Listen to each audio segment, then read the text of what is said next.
سلامونه ستړي مشئ وخت مو په خیر تاسې ته له زیرو نیوز درویشت څخه د نن ورځې د مهمو خبرونو ټولګې ته راغلاست ویو نن پنجشنبه ده د 1404 هجري لمریز کال د سنبلې 19 چې د 2015 زیږدیز کال د سپټمبر له 11 سره برابر ده. زه شبنم وزیری یم او تاسې ته له زیرو نیوز درویشت څخه د نړۍ مهم خبرونه وړاندې کوم، خو په سر کې د مهمو خبرونو سرټکي. یوازې په یوه ورځ کې 2 فلسطینیان په اسرائیلي بریدونو کې وژل شوي او لسګونه نور ټپیان دي. د غزې فلز د نه ختمېدونکي بمباریو قرباني دی. د اسرائیلي پوځ په پرلهپسې هوایي او توغندیز بریدونو کې د چهارشنبې په ورځ د غزې په بېلابېلو سیمو کې لږ تر لږه 2 فلسطینیان وژل شوي او لسګونه ټپیان دي.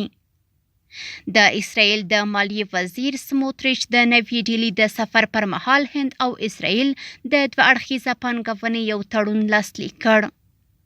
او د اندونیزیا په 2 ولایتونو کې د ناڅاپي سیلابونو له امله لږ تر لږه 14 کسان مړه شوي. دا هم بشپړ خبرونه. یوازې په یوه ورځ کې 2 فلسطینیان په اسرائیلي بریدونو کې وژل شوي او لسګونه نور ټپیان دي.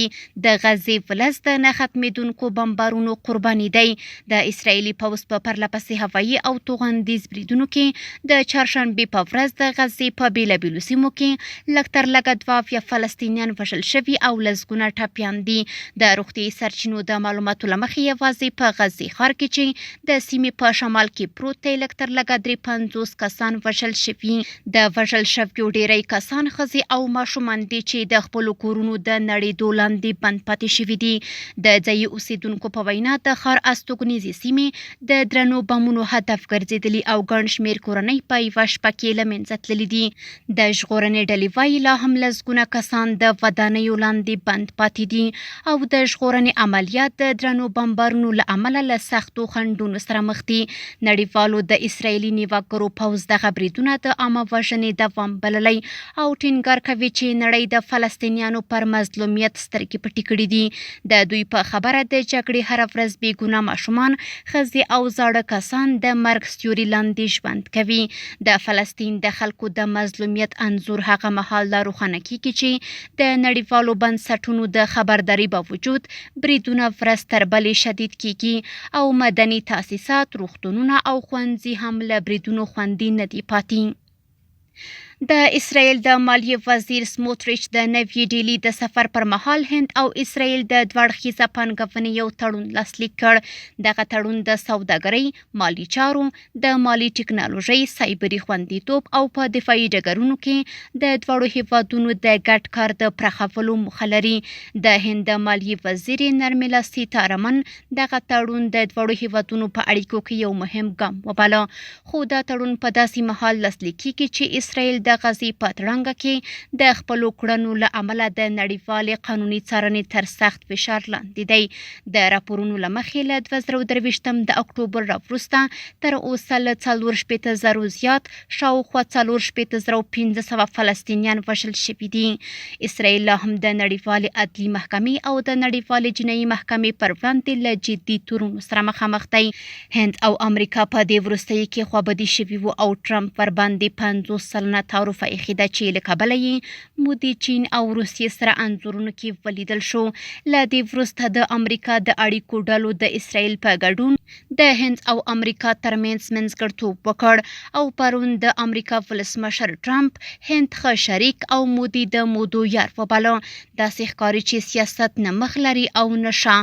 دا لکه د ګټې وټې کیسه، خو هند، امریکا او اسرائیل ته ډیر فرمات دي او په غزه کې د اسرائیلي نیواګرو پوځ لخوا د فلسطینیانو نسل وژنه نه غندي. دا هغه تګلاره ده چې مودي یې ښي اړخی بنسټپاله هندو ګوند یې د مسلمانانو په ضد لري. د نیپال په قهرجنو لاریونونو کې زرګونه بندیان تښتېدلي، ولسمشر استعفا وکړه. د راپورونو له مخې په نیپال کې د حکومت ضد قهرجنو لاریونونو پر مهال له 7,000 ډیر بندیان د هیواد له بېلابېلو زندانونو تښتېدلي دي. د کورنیو چارو وزارت سرچینو ویلي یوازې د سونسري جهموپکا له زندان څخه شاوخوا 1550 بندیان تښتېدلي دي.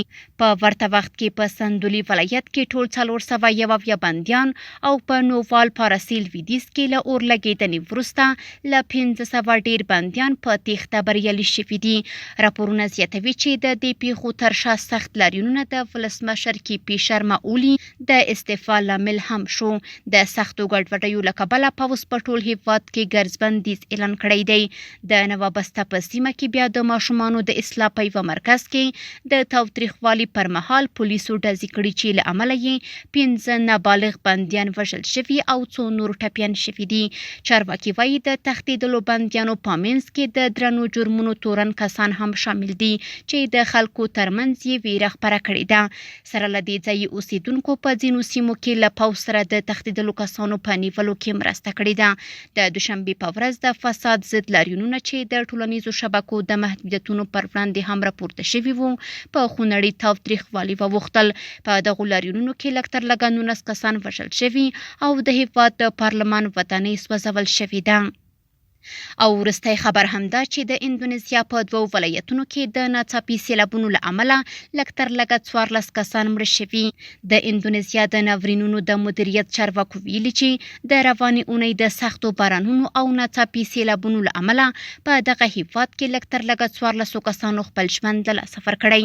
د چارواکو په وینا سیلابونه د اندونیزیا په 2 ولایتونو کې راغلي چې د ګڼ شمېر کورونو او کرنیزو ځمکو د ویجاړېدو لامل شوي دي. د ژغورنې ډلې وایي په ځینو سیمو کې لا هم د اوبو سطحه لوړه ده او د خلکو د ژغورنې عملیات دوام لري. د ځینو کلیو خلک بې ځایه شوي او اړ شوي دي چې د بیړنیو سرپناهګانو په لور کډه وکړي. د اندونیزیا د هوا پیژندنې ادارې خبرداری ورکړی چې په راتلونکو ورځو کې هم د سختو بارانونو او سیلابونو خطر شته. چارواکو له خلکو غوښتي چې د احتمالي ناورینونو پر وړاندې تیار اوسي. اندونیزیا د استوایي باراني اقلیم له امله هر کال د سیلابونو، ځمکې ښویېدو او نورو طبیعي ناورینونو شاهد وي چې په ترڅ کې د ګڼو خلکو ژوند له خطر سره مخ کیږي. بهرني خبرونه هم دومره وو. د کورنیو او سپورټي خبرونو لپاره زموږ پاڼې وڅارئ. په خپل رسنیو باندې فیسبوک، انسټاګرام، ایکس یا پخوانی ټویټر، یوټیوب او ټیک ټاک زموږ خپرونې خوښئ او موږ تعقیب کړئ. ادرس یې 0 نیوز 24 تر سبا خپرونې. د الله په امان.